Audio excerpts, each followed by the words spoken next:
There, we got it. Way to go. Mike,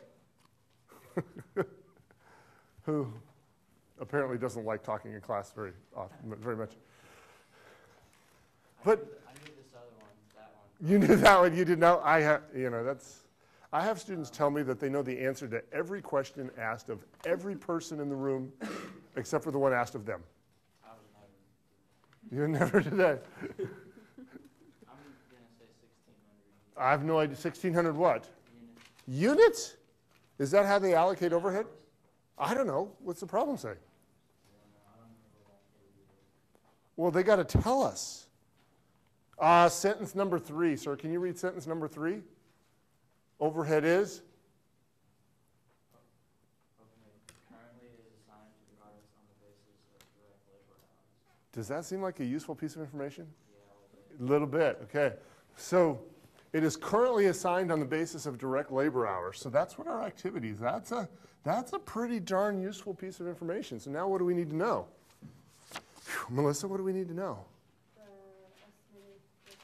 The total estimated direct labor hours. Do they give that to us?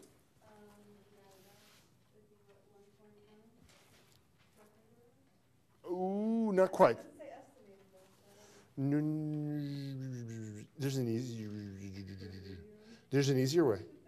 Because you wouldn't be 1.9, because that's the sum of the hours to make one MIS and one zoo. Right.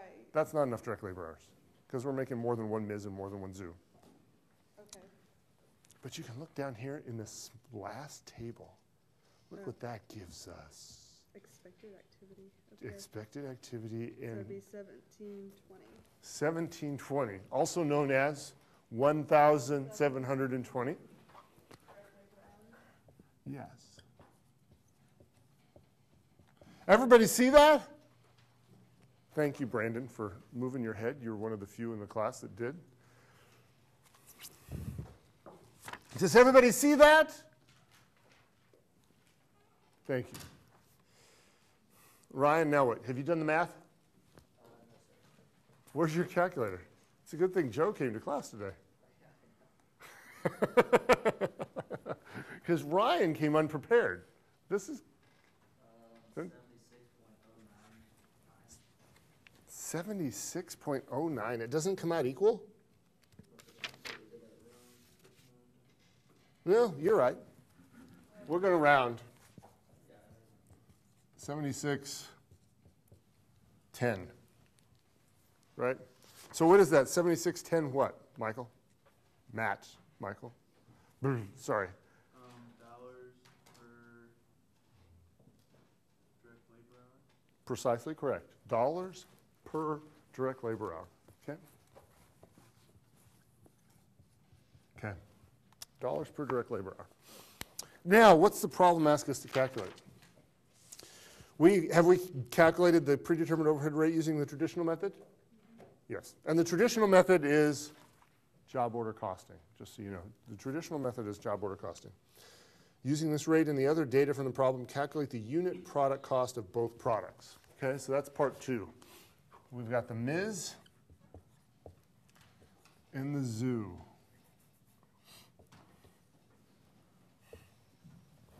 The MIS and the zoo. And we need to calculate the total product cost, right?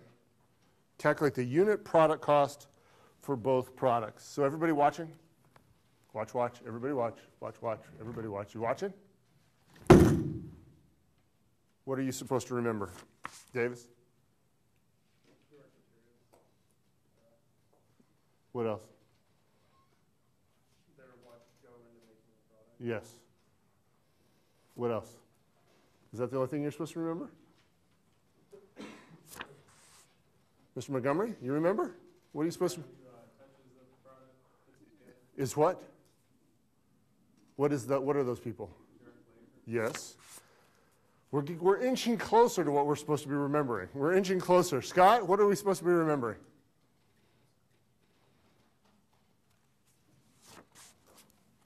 Ashton, do you remember what we're supposed to remember?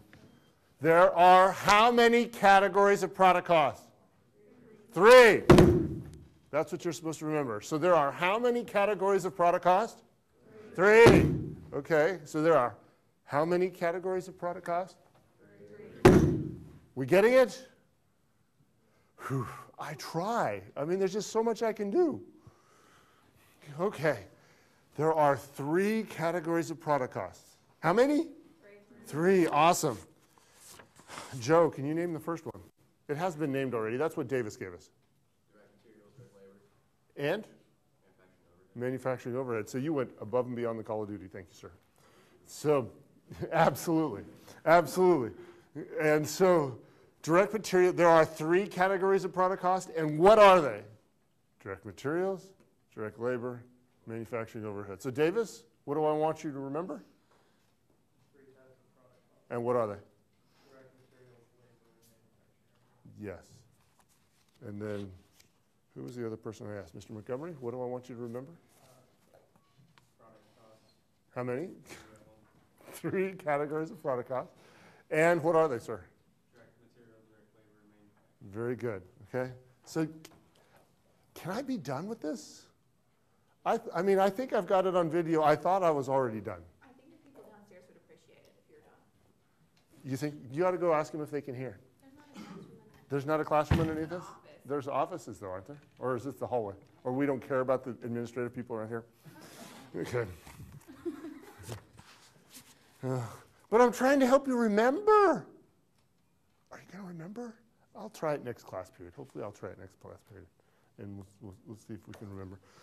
But I'm trying. What, Joe?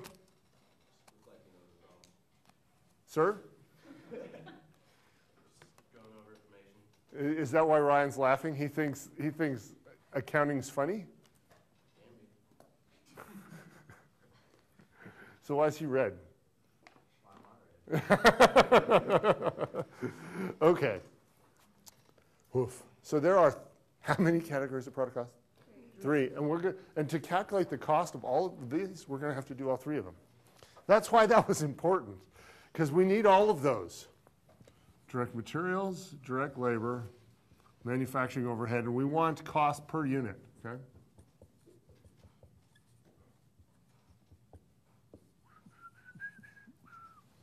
Cost per unit, okay?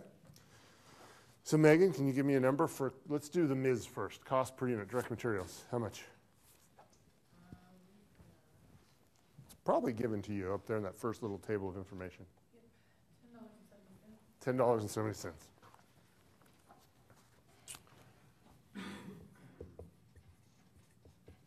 Okay. Another number, Ekta. So who forgot their handy handouts today? Oh, Ekta. Are you going to copy those into your handy handouts when you get them? Find them again? Okay. JJ, that's awfully nice of you to share. Thank you, sir.